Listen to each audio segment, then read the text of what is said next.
നമ്മളെല്ലാവരും തന്നെ ഒരു ചേഞ്ച് ആഗ്രഹിക്കുന്നവരാണ്. ലൈഫിന്റെ ഏത് ഏരിയയിലാണെങ്കിലും പല രീതിയിലുള്ള ചേഞ്ച്. ഓക്കെ, ഞാനിപ്പോ ഇങ്ങനെയാണ്, ഇതിങ്ങനെ ആയിരുന്നെങ്കിൽ അതിനു വേണ്ടി പല രീതിയിലും നമ്മളൊരു എഫേർട്ട് നമ്മൾ കൊണ്ടുവരുന്നതാണ്. പക്ഷെ എന്താണ് പലപ്പോഴും നമുക്ക് ഈ ഒരു മാറ്റങ്ങളിൽ സ്ഥിരമായിട്ട് നമുക്ക് കണ്ടിന്യൂ ചെയ്യാൻ പറ്റാത്തത് എന്താണ്? പലപ്പോഴും കുറച്ചു കാലമൊക്കെ 1-2 മാസം നമുക്ക് ആ ഒരു ചേഞ്ചിലൂടെ പോകാൻ പറ്റും. പക്ഷെ പിന്നെ വീണ്ടും പഴയതിലേക്ക് തന്നെ നമ്മൾ തിരിച്ചു പോകും. മൂഷിക സ്ത്രീ വീണ്ടും മൂഷിക സ്ത്രീ ആയി എന്ന് പറഞ്ഞതുപോലെ ആ ഫസ്റ്റ് കിട്ടിയ ആ ഒരു മോട്ടിവേഷനൊക്കെ കഴിഞ്ഞ് നമ്മൾ കുറച്ചു കാലമൊക്കെ ഒന്ന് പ്രാക്ടീസ് ചെയ്ത് വീണ്ടും നമ്മൾ തിരിച്ചു പോകുന്നത് എന്തുകൊണ്ടാണ്? എന്താണ് ഈ ഒരു ചേഞ്ചിന്റെ ന്യൂറോളജി എന്ന് നമുക്ക് നോക്കാം. നമ്മുടെ ബ്രെയിനിൽ നമ്മൾ പുതുതായിട്ട് എന്തൊരു കാര്യം നമ്മൾ പഠിക്കുമ്പോഴും നമ്മുടെ ബ്രെയിനിൽ ഒരു ന്യൂറോൺ കണക്ഷൻ ഫോം ചെയ്യും. കുറച്ച് ന്യൂറോൺസ് തമ്മിലൊരു കണക്ഷൻ, ഒരു പാറ്റേൺ അവിടെ ഫോം ചെയ്യും. പിന്നെ നമ്മൾ അത് യൂസ് ചെയ്യുന്നതിനനുസരിച്ചിട്ട് ആ പാറ്റേൺ എന്താകും? സ്ട്രോങ് ആകും. വീണ്ടും വീണ്ടും യൂസ് ചെയ്യുമ്പോൾ ആ പാറ്റേൺ വളരെ സ്ട്രോങ് ആവും. അങ്ങനെ ഒരു 90 ഡേയ്സ്, പിന്നെയും ഒരു 90 ഡേയ്സ് ഒക്കെ നമ്മൾ യൂസ് ചെയ്യുമ്പോഴേക്കും അത് നമ്മുടെ ഹാബിറ്റായി മാറും, നമ്മുടെ സെക്കൻഡ് നേച്ചറായിട്ട് മാറും. നിങ്ങൾ നോക്കിയാൽ രാവിലെ എഴുന്നേറ്റ് കഴിഞ്ഞാൽ നേരെ വാഷ്റൂം പോയിട്ട് ബ്രഷ് ചെയ്യാൻ വേണ്ടി ഇപ്പൊ നിങ്ങൾ ആരെങ്കിലും നിങ്ങൾ ഓർമ്മപ്പെടുത്തേണ്ടതുണ്ടോ? ഒരിക്കലും ഇല്ല. അതുപോലെ ബാങ്ക് കൊടുത്തു കഴിഞ്ഞാൽ നമസ്കരിക്കാൻ നമ്മളോട് പ്രത്യേകിച്ച് ആരും പറയണ്ട, നമ്മൾ ഓതെടുക്കും, നമ്മൾ നമസ്കരിക്കും. അതുപോലെ ആ നമസ്കാരത്തിലുള്ള നമ്മളുടെ സ്റ്റെപ്സ് അതൊക്കെ ഓട്ടോമാറ്റിക് ആയിട്ട് അതങ്ങനെ നടന്നുകൊണ്ടിരിക്കും. പക്ഷെ അതൊക്കെ തുടങ്ങിയത് എങ്ങനെയാ? ചെറുപ്പത്തില് നമ്മുടെ ഉമ്മ അതല്ലെങ്കിൽ ഉപ്പ നമ്മളോട് ഇങ്ങനെ റിമൈൻഡ് ചെയ്തുകൊണ്ടിരിക്കണം, അല്ലെ? അങ്ങനെ ആ കുട്ടിയായിരുന്നപ്പോഴേ അതങ്ങ് ശീലായിപ്പോയി. ആ ശീലം ഇപ്പൊ എന്താണ്? നമ്മളുടെ ഒരു സെക്കൻഡ് നേച്ചറായിട്ട് മാറി. അപ്പോ ഇവിടെ എന്താ സംഭവിക്കുന്നത്? നമ്മൾ പുതിയ ഒരു സ്കിൽ, അതെന്താണെങ്കിലും, ഇപ്പൊ എഴുതാൻ പഠിച്ചതാണെങ്കിലും വായിക്കാൻ പഠിച്ചതാണെങ്കിലും ഡ്രൈവിംഗ് പഠിച്ചതാണെങ്കിലും എന്താണെങ്കിലും കണ്ടിന്യൂസ് ആയിട്ട് നമ്മൾ യൂസ് ചെയ്യുമ്പോൾ അവിടെ ഫോം ചെയ്തിട്ടുള്ള ആ ഒരു ന്യൂറോൺ കണക്ഷൻസ് എന്താണ്? ആ ഒരു പാറ്റേൺ സ്ട്രോങ് ആവും. ആ സ്ട്രോങ് ആവുമ്പോൾ പിന്നെ പെട്ടെന്ന് നമ്മൾ അവിടേക്ക് എത്തുമ്പോഴേക്ക് തന്നെ ആ ഒരു ബിഹേവിയർ നമുക്ക് തരാൻ നമ്മുടെ ബ്രെയിൻ ഈസി ആവുന്നു. നമ്മളത് ഒരു സെക്കൻഡ് നേച്ചർ ഓട്ടോമാറ്റിക് ആയിട്ട് നമ്മളിൽ അത് നടന്നു പോകും. പിന്നെ നമ്മൾ പുതുതായിട്ട് ഇങ്ങനെ ഓൾറെഡി കണ്ടീഷൻഡായി പ്രോഗ്രാം ചെയ്ത് വെച്ച് നമ്മളിങ്ങനെ ചെയ്തുകൊണ്ട് വരുന്നതിലേക്ക് പുതുതായിട്ട് എന്തെങ്കിലും നമ്മളൊന്ന് ഇൻട്രൊഡ്യൂസ് ചെയ്യുമ്പോൾ എന്താ സംഭവിക്കുന്നത്? എന്തെങ്കിലും പുതിയത് അത് നമ്മളുടെ ശരീരത്തിലേക്ക് പെട്ടെന്ന് ചൂട് ഉള്ളൊരു പാത്രം നമ്മൾ തൊട്ട് കഴിഞ്ഞാൽ എന്താണ്? പെട്ടെന്ന് നമ്മൾ കൈവലിക്കും. എന്തുകൊണ്ടാ? ഓക്കെ, അതെന്തോ ഒരു ഡേഞ്ചർ ആണെന്ന് നമ്മളുടെ ബ്രെയിൻ ഐഡന്റിഫൈ ചെയ്യും. പെട്ടെന്ന് കൈയെടുക്കാനുള്ള മെസ്സേജ് നമ്മളുടെ ശരീരത്തിലേക്ക് കിട്ടും. ഇതെവിടുന്ന? നമ്മളുടെ ഓൾറെഡി ദൈവം നമ്മളിൽ സെറ്റ് ചെയ്ത് വെച്ചിട്ടുള്ള ഫ്ലൈറ്റ് ഓർ ഫൈറ്റ് റെസ്പോൺസ് മെക്കാനിസമാണ് ഇവിടെ വർക്ക് ചെയ്യുന്നത് നമ്മുടെ ബ്രെയിനിൽ. അതുപോലെ നമ്മൾ പുതിയൊരു ഹാബിറ്റ് ആണെങ്കിലും പുതിയൊരു ബിഹേവിയർ അല്ലെങ്കിൽ എന്തെങ്കിലും ഒന്ന് നമ്മൾ പുതുതായിട്ട് കൊണ്ടുവരുമ്പോഴും ആദ്യം നമ്മുടെ ബ്രെയിൻ ഒന്ന് നോക്കും, എന്തോ ഒരു മിസ്റ്റേക്ക് ഇവിടെ വന്നിട്ടുണ്ടോ എന്നുള്ളത്. അതായത് ഇതുവരെ വായനശീലമില്ലാത്ത ഞാൻ ഇന്ന് മുതൽ ഒരു പുതിയ പുസ്തകം എടുത്ത് വായിക്കാൻ തുടങ്ങുമ്പോൾ വാട്ട് ഹാപ്പൻ, എന്താ സംഭവിച്ചത്? അതല്ലെങ്കിൽ എല്ലാ ദിവസവും 7 മണിക്ക് എഴുന്നേൽക്കുന്ന ഞാൻ ഇന്ന് 5 മണിക്ക് എഴുന്നേൽക്കുമ്പോൾ ആദ്യത്തെ 1-2 ദിവസമൊക്കെ കുഴപ്പമുണ്ടാവില്ല. പിന്നെയും ബ്രെയിനോ ഇതിപ്പോ നമുക്ക് ശീലമില്ലാത്താണല്ലോ, ബ്രെയിന് ഫുള്ളൊന്ന് ചെക്ക് ചെയ്യും. ഒരു പ്രോഗ്രാമിലും ഇതില്ല, ഇതെന്തോ പുതിയൊരു സംഭവം. അപ്പൊ ആദ്യം അതിനെ ഒരു ഡേഞ്ചറായിട്ട് ഐഡന്റിഫൈ ചെയ്യും.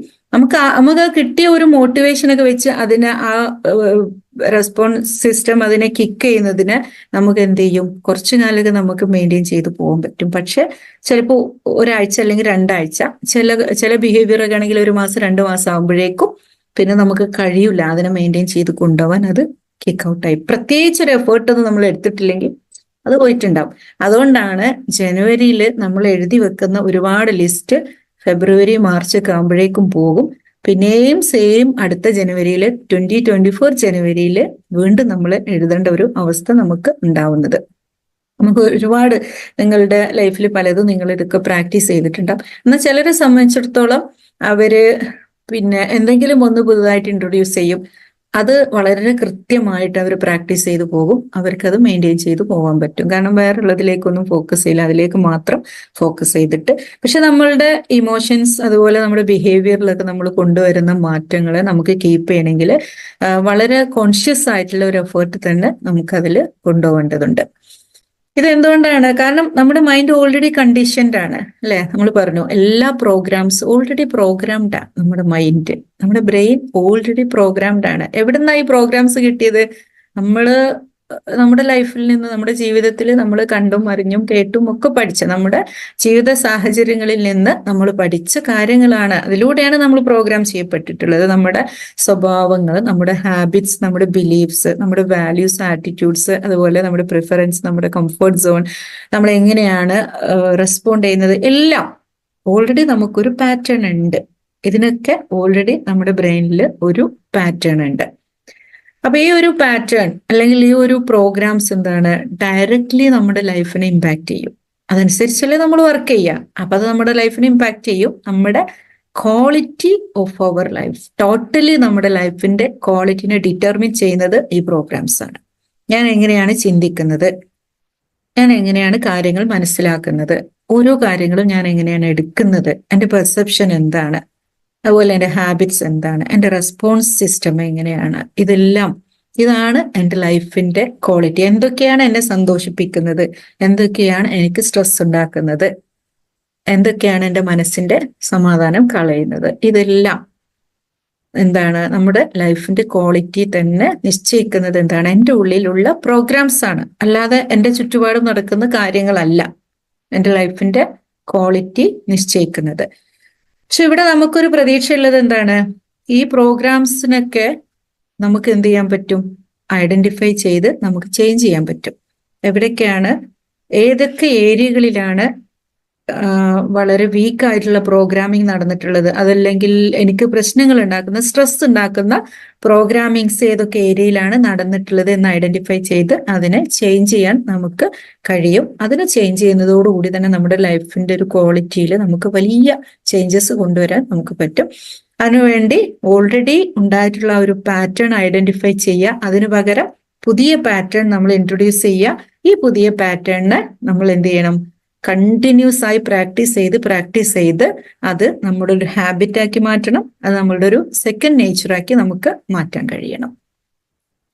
ഇതിനെവിടെയാണ് നമ്മൾ ഫസ്റ്റ് വർക്ക് ചെയ്യേണ്ടത്, നമ്മളുടെ തോട്ട്സിൽ.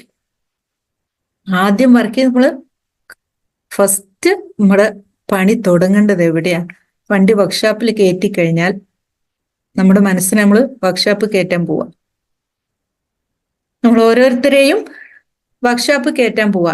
അപ്പൊ ഫസ്റ്റ് പണി തുടങ്ങേണ്ടത് എവിടെയാ, നമ്മുടെ തോട്ട്സിലാണ്. കാരണം എന്താ, നമ്മള് തോട്ട്സ്, ചിന്തയിലൂടെ ഞാൻ എൻ്റെ ബ്രെയിനിന് കൊടുക്കുന്ന മെസ്സേജ്, ആ മെസ്സേജ് അതേപോലെ ബ്രെയിൻ എന്ത് ചെയ്യും, എൻ്റെ ശരീരത്തിലേക്ക് കൊടുക്കും. ബ്രെയിൻ അത് ശരിയാണോ തെറ്റാണോ, പിന്നെ ഇപ്പൊ ഞാൻ പുറത്തുനിന്ന് എവിടുന്നെങ്കിലും ഒരു സൗണ്ട് കേട്ടു, ഭയങ്കര ഒരു സൗണ്ട് കേട്ടു. അപ്പൊ ആ സൗണ്ട് ഞാൻ കരുതി അത് പിന്നെന്തോ ഫയർ അലാം ആണ്, പിന്നെ ഇവിടെ ആകപ്പാടെ തീ വരികയാണെന്ന് അന്ന് ഞാൻ മനസ്സിലാക്കിയതെന്ന് വെച്ചോ, ഞാൻ എന്ത് ചെയ്യും, എണീറ്റ് ഓടും. അതിനുള്ള മെസ്സേജ് എനിക്ക് എൻ്റെ ബ്രെയിൻ തരിക. കാരണം ബ്രെയിന് പിന്നെ അവിടുന്ന് അങ്ങോട്ട് അനലൈസ് ചെയ്യാനുള്ള കഴിവ് ബ്രെയിനില്ല. ഞാൻ എന്താണോ കൊടുത്തത് അതനുസരിച്ചിട്ടാണ് ബ്രെയിൻ എന്ത് ചെയ്യുക, എനിക്ക് ബോഡിയിലേക്ക് മെസ്സേജ് തരാം.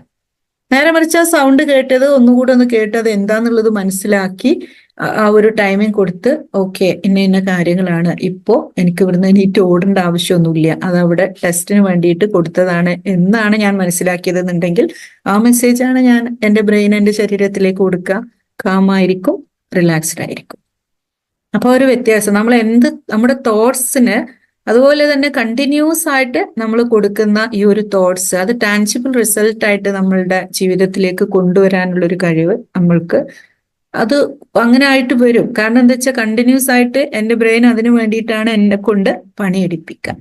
സോ നമ്മുടെ തോട്ട്സ് വളരെ ഇമ്പോർട്ടൻ്റ് ആണ്. നിങ്ങൾ എപ്പോഴെങ്കിലും നിങ്ങളുടെ ചിന്തയെക്കുറിച്ച് ചിന്തിച്ചിട്ടുണ്ടോ? മറ്റുള്ളവരുടെ ചിന്തയെക്കുറിച്ചല്ല, അത് നമ്മൾ എപ്പോഴും ചിന്തിച്ചുകൊണ്ടിരിക്കണതാ. ഞാൻ എന്താണ് ചിന്തിക്കുന്നത്, ഞാൻ എങ്ങനെയാണ് ചിന്തിക്കുന്നത് എന്ന്. സോ നമ്മുടെ ലൈഫിൽ എന്തെങ്കിലും ഒരു ചേഞ്ചസ് നമ്മൾ ആത്മാർത്ഥമായിട്ട് നമ്മൾ ആഗ്രഹിക്കുന്നുണ്ടെങ്കിൽ first change your thoughts. A new life is but A new mind. പുതിയ ഒരു മനസ്സ്, പുതിയ ഒരു ചിന്തയിലൂടെ നമുക്ക് എന്താണ്, നമ്മുടെ ലൈഫിനെ തന്നെ നമുക്ക് മാറ്റാൻ കഴിയും. നമ്മൾ എങ്ങനെയാണ് നമ്മളുടെ മൈൻഡിനെ നമ്മൾ യൂസ് ചെയ്യുന്നത്.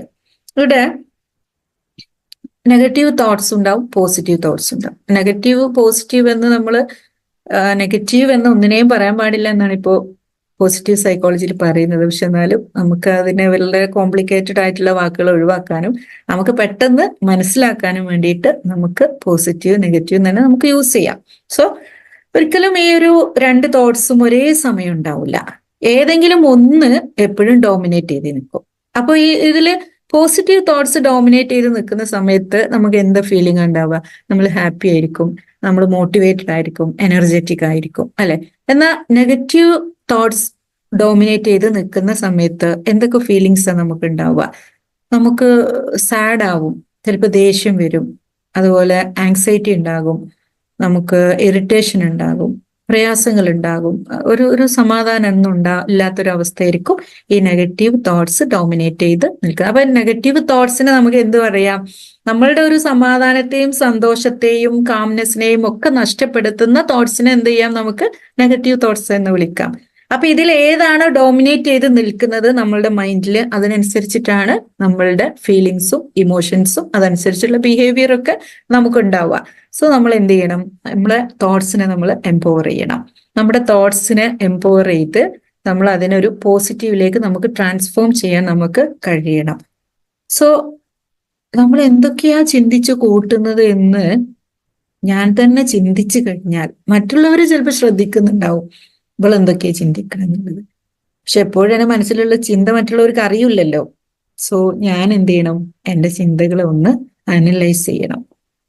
എന്തൊക്കെ പേടികളാണ്, എന്തൊക്കെ ആങ്സൈറ്റികളാണ്, എന്തൊക്കെ പ്രശ്നങ്ങളാണ്, എന്തൊക്കെ കാര്യങ്ങളെയാണ് ഞാൻ പ്രശ്നമാക്കി എടുക്കുന്നത്? ഹൗ ഐ ആം തിങ്കിങ്, എങ്ങനെയാണ് ഞാൻ ചിന്തിക്കുന്നത്? എന്തൊക്കെ കാര്യങ്ങളാണ് ഒരു ദിവസം ഒരു 60,000 ഓൾമോസ്റ്റ് 60,000 തോട്ട്സ് ഒരാളുടെ ഉള്ളിലൂടെ കടന്നു പോകും. തോട്ട്സിനെ നമുക്ക് സ്റ്റോപ്പ് ചെയ്യാൻ പറ്റൂല ഒരിക്കലും, അല്ലെ? പക്ഷെ അതിനെ മാനേജ് ചെയ്യാൻ പറ്റും നമുക്ക്. അത് നമുക്ക് സ്ട്രെസ് ഉണ്ടാക്കുന്ന നെഗറ്റീവ് ആയിട്ടുള്ള തോട്ട്സ് ഒക്കെ ആണെങ്കിൽ അതിനെ നമുക്ക് പോസിറ്റീവിലേക്ക് നമുക്ക് ട്രാൻസ്ഫോം ചെയ്യാൻ പറ്റും. സോ നമ്മുടെ ലൈഫിൽ ഏറ്റവും ഇമ്പോർട്ടൻ്റ് ആയിട്ടുള്ള, ഏറ്റവും പവർഫുൾ ആയിട്ടുള്ള ഒരു ഫോഴ്സ് ആണ് നമ്മുടെ ഒരു ഡ്രൈവിംഗ് ഫോഴ്സ്, നമ്മുടെ തോട്ട്സ്. ഇത് തിരിച്ചറിഞ്ഞിട്ട് നമ്മൾ എത്രത്തോളം നമ്മുടെ തോട്ട്സിൽ നമ്മൾ വർക്ക് ചെയ്യുന്നുണ്ട്, നിങ്ങളൊന്ന് ചിന്തിച്ചു നോക്കിയേ. നിങ്ങൾ എത്രത്തോളം നിങ്ങളുടെ ചിന്തയെക്കുറിച്ച് ചിന്തിക്കുന്നുണ്ട്? അതിനെ മാറ്റാൻ വേണ്ടിയിട്ട് പലപ്പോഴും പലരും മെസ്സേജ് അയക്കുക ഭയങ്കര ഓവർ തിങ്കിങ് ആണ്, അതിനെ മാനേജ് ചെയ്യാൻ പറ്റുന്നില്ല എന്നൊക്കെ പറഞ്ഞു കേൾക്കാറുണ്ട്. അതിനെ മാനേജ് ചെയ്തേ പറ്റൂ, അപ്പോഴേ നമ്മുടെ ലൈഫിന്റെ ക്വാളിറ്റി ചേഞ്ച് ചെയ്യാൻ നമുക്ക് പറ്റുള്ളൂ. അപ്പൊ transforming from negative thoughts to positive, ആ ഒരു റിസൾട്ട് എന്താണ്? നമ്മളുടെ എനർജി ഇൻക്രീസ് ചെയ്യും, നമ്മൾ ആക്റ്റീവ് ആവും, നമ്മളുടെ ഹാപ്പിനെസ് ലെവൽ ഇൻക്രീസ് ചെയ്യും, നമ്മളുടെ പ്രൊഡക്ടിവിറ്റി ഇൻക്രീസ് ചെയ്യും, നമുക്ക് ഒരുപാട് കാര്യങ്ങൾ ചെയ്യാൻ കഴിയും, അല്ലെ? മനസ്സ് ഡൗൺ ആയി കഴിഞ്ഞാൽ അന്നത്തെ ദിവസം ചിലപ്പോൾ ഒരു ദിവസം തന്നെ നമുക്ക് പോകും. അല്ലെങ്കിൽ അതുപോലെ സാറ്റിസ്ഫാക്ഷൻ ഇൻക്രീസ് ചെയ്യും. ഈ ഒരു സാറ്റിസ്ഫാക്ഷൻ, ഹാപ്പിനെസ്സും ആക്റ്റീവ്നെസ്സും എനർജിയും എല്ലാം ഇൻക്രീസ് ആയി കഴിഞ്ഞാൽ നമ്മളുടെ ഇമ്മ്യൂണിറ്റി പെട്ടെന്ന് ബൂസ്റ്റ് ആവും. നമ്മുടെ മെന്റൽ ഹെൽത്തും നമ്മളുടെ ഫിസിക്കൽ ഹെൽത്തും നമുക്ക് എന്താണ്, അത് നമുക്ക് ഇൻക്രീസ് ചെയ്യാൻ പറ്റും. ഹീലിംഗ് നടക്കും നമ്മുടെ മൈൻഡിൽ ഹീലിംഗ് നടക്കുമ്പം ഓൾറെഡി എന്താണ്, നമ്മുടെ ശരീരത്തിലും ഹീലിംഗ് നടക്കും കേട്ടോ. അപ്പം നമ്മളുടെ ഇമ്മ്യൂണിറ്റി പവർ കൂടും, അതുപോലെ നമ്മൾ ഹെൽത്തി ആവും, ഹാപ്പി ആവും, നമുക്ക് സക്സസിലേക്കുള്ള ഒരു വഴി നമുക്ക് തുറന്നു കിട്ടും, നമുക്ക് വിജയത്തിലേക്ക് എത്താൻ പറ്റും എന്ത് കാര്യങ്ങൾ ചെയ്യുമ്പോഴും.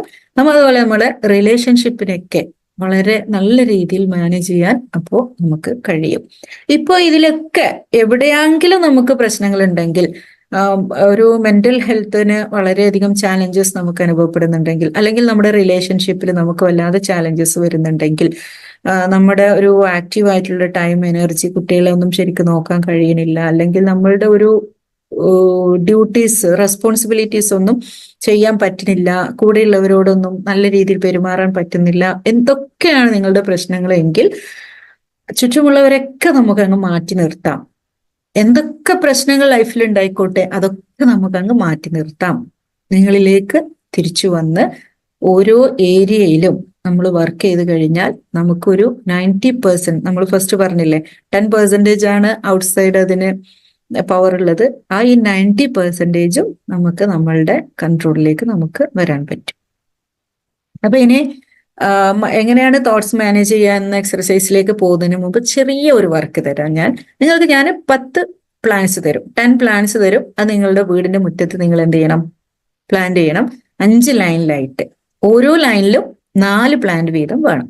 അപ്പൊ 10 പ്ലാന്റ്സ് ഉണ്ട്, 5 ലൈനിൽ, ഇങ്ങനെ 5 ലൈനിലാണ് അത് നടേണ്ടത്. ഓരോ ലൈനിലും 4 പ്ലാന്റ്സ് വീതം വേണം. അപ്പൊ ഇതിന്റെ ഉത്തരം നമുക്ക് ലൈവ് സെഷനിൽ നോക്കാം. അതുവരെ നിങ്ങളൊന്ന് ട്രൈ ചെയ്യാം. എങ്ങനെയാണ് 10 പ്ലാന്റ്സ് 5 ലൈനിൽ, ഓരോ ലൈനിലും 4 പ്ലാന്റ്സ് വീതം എങ്ങനെയാണ് നടേണ്ടത്. ഓക്കെ.